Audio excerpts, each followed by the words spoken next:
নমস্কার বন্ধুরা, আরও একটি ব্লগে সবাইকে স্বাগত জানাই। আশা করছি সবাই খুব ভালো আছো, আর আমিও খুব ভালো আছি। তো আজকের ব্লগটি সকাল থেকে শুরু করছি। আজকে হচ্ছে নীল পুজো। তো সকালে স্নান সেরে এসে আমি এখানে তুলসী গাছে একটু জল দিয়ে নিচ্ছি। সকালবেলা আমার পুজো দেওয়াটা হয় না, আমাদের বাড়ির পুজো আমার শ্বশুরমশাই দিয়ে থাকেন।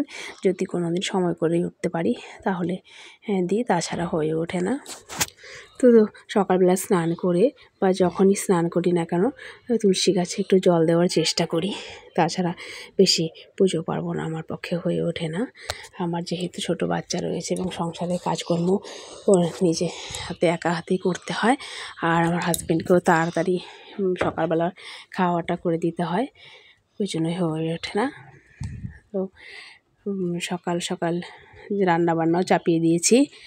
এদিকে এই মানি প্ল্যান্ট নয়, স্নেক প্ল্যান্ট গাছটাতে একটু জল দিয়েছি। যেহেতু ফ্যান চলে সেহেতু ওই গাছটার জলটা শুকিয়ে যায়, ওই জন্য 2-1 দিন বাদে বাদে একটু জল দিতে হয়। আর যদি হাতের কাছে বোতল থাকে তাহলে আমি জলটা একটু করে দিয়েই রাখি। এই গাছটাতে বিশেষ কিছু দিতে হয় না, একটু জল দিলেই হয়ে যায়। আর এই গাছটা আর একটু ছোটো ছিল, একটু একটু করে বাড়ছে, বেশি বাড়ে না। ঘরে থাকলে এই গাছগুলো বেশি বাড়ে না, একটু একটু করেই বাড়ে এই গাছটাতে, আর বিশেষ কিছুই দিতে হয় না। এদিকে রান্না চাপিয়ে দিয়েছি, রান্না চাপিয়ে দিয়ে এসে ঘর দরে কাজ করছি। ঘরগুলো আমি সারাদিন ধরে এইভাবেই গোছাতে থাকি। ভিডিও করার সময় অনেক সময় ঘরগুলো আমি এইভাবেই গোছাতে থাকি। দেখা যায় আসলে ছোটো বাচ্চা তারা থাকলে তারা প্রচণ্ড এলোমেলো করে ফেলে, আর সেগুলো আমাকে সারাদিন ধরেই গোছাতে হয়।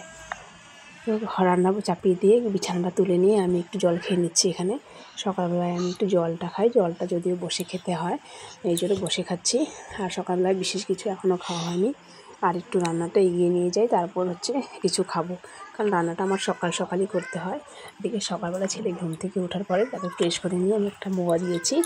তো এবার মোয়া আমি হাতে নিয়ে ও নাচানাচি করছে, ওকে এখন খাইয়ে দেয় বাকি কাজগুলো করে নেব। এবার আরেকটা ঘরের বিছানা আমি তুলে নিচ্ছি, আমার ছেলে যেহেতু দেরি করে ওঠে তাই তুলে নিচ্ছি। আর ও ঘুম থেকে ওঠার পর আমার সঙ্গে এরকম বিছানা উঠে বলে আমিও কাজ করব। তো যেমন কিছু কিছু কাজ আছে ঝড়ের বেগে করতে হয়, যেমন কাপড়গুলো কেচে ধুয়ে ফেলা, কারণ হচ্ছে শুকোনোর ব্যাপার থাকে। কাপড়গুলো ধুয়ে কেচে মেলে দিলে শুকোতে থাকে, আর আমি বাকি কাজগুলো করতে থাকি। সব কাজ ধীরে ধীরে করা যায় না, কিছু কিছু কাজ আছে ঝড়ে বেগে করতে হয়। আর আরও কিছু কাজ আছে যেগুলো একটু গুছিয়ে রাখলে খুবই ভালো হয়, যেমন সবজিগুলো বানিয়ে রেডি করে রাখা, আর আলু আদা রসুনগুলো খোসা ছাড়িয়ে রাখা, আর কিছু কিছু মশলা আছে বেটে যদি ফ্রিজ থাকলে ফ্রিজে তুলে রাখতে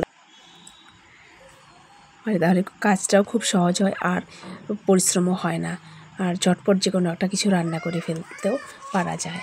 আর দেখবে কাজের মধ্যে থাকলে মন ভালো থাকে, আর ঘরদোর গোছানো থাকলে, আর আরেকটা বিশেষ করে যেমন ভালো যদি রান্না করে রাখা যায়, ভালো রান্না করে নিয়ে যদি পরিবারের লোকজনদের প্রেজেন্টেশন করা যায় তাহলে তারা খুশি হয় এবং প্রশংসা করলে নিজেরও খুব ভালো লাগে।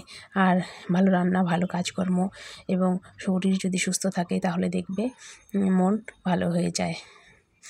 আর কোনো কোনো সময় কাজ করতে ভালো লাগে না, তখন বিশ্রাম নিতে হয়। এই বিশ্রামটা না করলে পরবর্তী যে কাজগুলো বা পরের দিনে যে কাজগুলো সেগুলো করার এনার্জি পাওয়া যায় না এবং খুবই অসুবিধা হয়। আর আমাদের তাই প্রত্যেকেরই উচিত একটু বিশ্রাম করে নেওয়া। বিশ্রাম করে নিলে পরবর্তী কাজের এনার্জিটা পাওয়া যায়। আর আমার যেহেতু ছেলে ছোট, ওকে দুপুরে ঘুম পাড়াতে হয়, তাই যেই কাজগুলো আমাকে করতেই হবে সেই কাজগুলো করে আমি আমার ছেলের সঙ্গে একটু বিশ্রাম করে নিই। আমার আবার ঘরে থাকতেই বেশি ভালো লাগে, বিশেষ করে ঘরে থাকলে আমি যেটুকু সময় পাই সেই সময়টুকু আমি মোবাইল ঘাঁটি, তারপর হচ্ছে রেস্ট করি।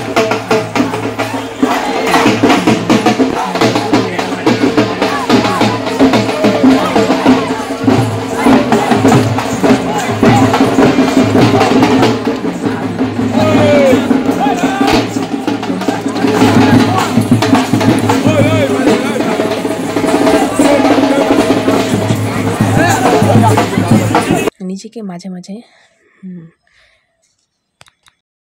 একটু সময়ও দিতে হয়, যেমন নিজের একটু রূপচর্চা করা, শরীরচর্চা করা, এগুলোকে করতেই হয়। তা না হলে জীবনটা খুব একঘেয়েমি হয়ে যায়। শুধু সংসারে কাজ করে গেলেই তো হবে না। আর আমার ওই ধরো রাস্তা দিয়ে হাঁটা, অকারণে হাঁটা বা হাঁটলে সকালবেলায় হাঁটা ঠিক আছে, সকালবেলায়, সন্ধ্যাবেলা বা বিকেলবেলায় হাঁটা আমার ভালো লাগে না। ওই রাস্তায় মহিলারা গল্প টল্প করে, এই গল্প করতে আমার বিশেষ করে বেশি ভালো লাগে না। তো ওইখানে ভাইচাতুর সমস্ত আয়োজন করে রেখেছিলাম। তো ওরা ঘুম থেকে উঠে গেছে, ওর দিদিরা স্নান করে চলে এসেছে, আর আমার ছেলেকেও স্নান করে নতুন জামা পরিয়ে দিয়েছি। ওরা এখানে ভাইচাতু দিচ্ছে। তো ওকে আগে এরকম করে শিখিয়ে দিয়েছে ওর ঠাকুমা, বলেছে যে এইভাবে করতে হবে। ও ঠিক হাতের মধ্যে ছাতু দেওয়ার সঙ্গে সঙ্গে ফু দিয়ে ফেলছে আর চুপ করে বসে